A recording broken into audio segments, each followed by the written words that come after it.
Good morning and welcome to Saturday Morning Coffee Break. My name is Flitus Poston, and let's dive into bridging the cybersecurity skills gap with people, process, and possibilities. As you know, it's a bright Saturday morning. Our coffee is strong, the birds are starting to chirp, and your inbox, hopefully, isn't demanding your attention. This moment of peace offers a rare chance to reflect on the bigger picture. One question that keeps surfacing across boardrooms, SOCs, HR departments alike. How do we address the growing cybersecurity skills gap and do so in a way that welcomes diversity, well rounded talent into the fold? The truth is, while ransomware and phishing attacks dominate headlines, an equally pressing threat flies under the radar: the lack of qualified cybersecurity professionals to meet the rising demand. According to ISC2, the global cybersecurity workforce gap remains in the millions.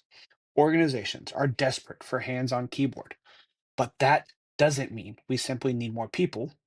We need the right mix of people with the right training, tools, and support. Let's talk about what that could look like. The first thing is rethinking their traditional cybersecurity path.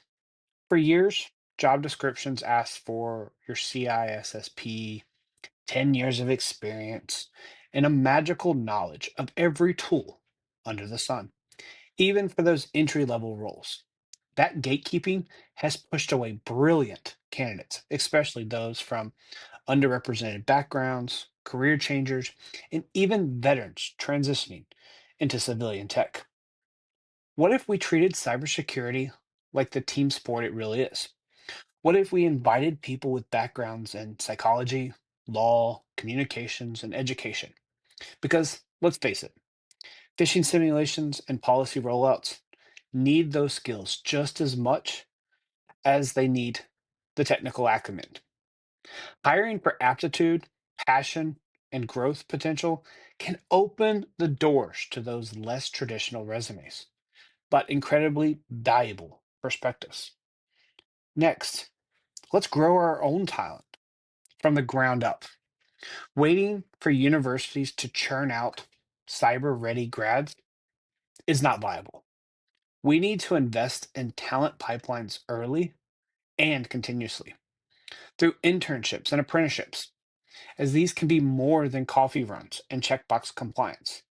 They must offer real mentored exposure to risk assessments, SOC rotations, GRC planning, and even red or blue team activities.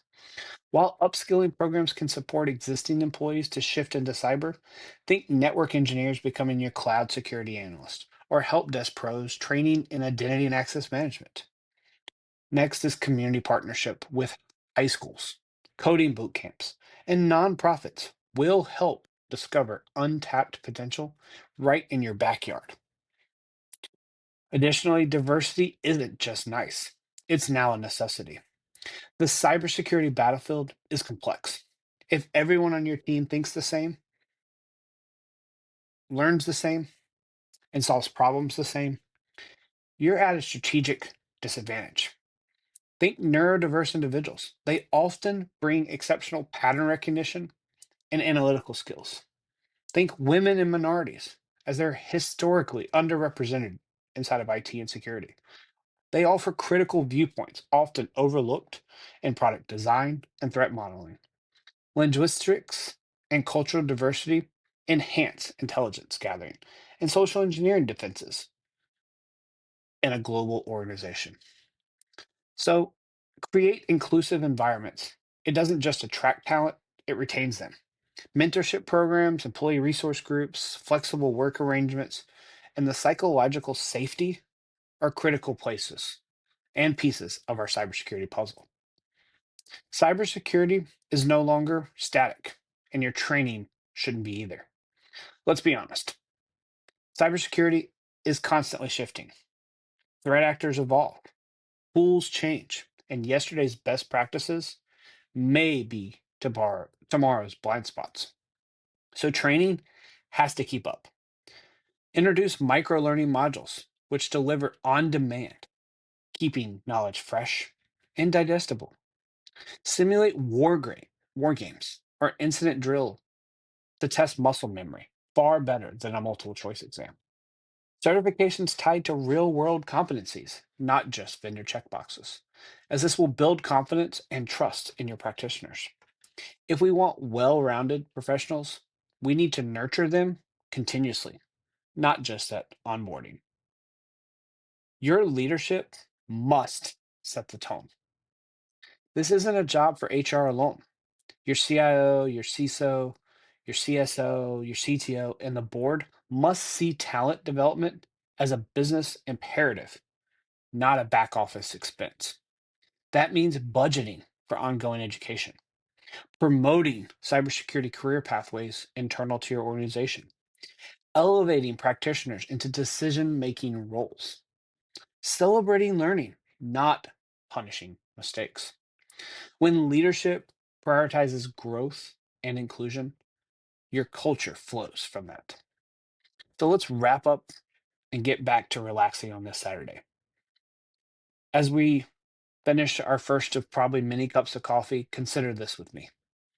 The cybersecurity skills gap isn't just about missing resumes, it's about overlooked people, outdated assumptions, and untapped potential.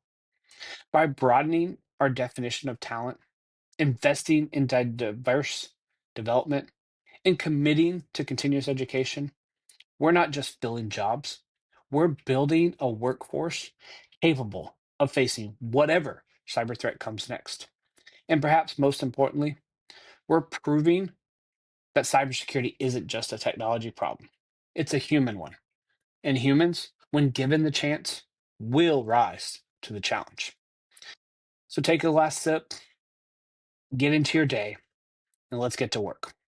So, as always, stay safe and stay secure, everyone.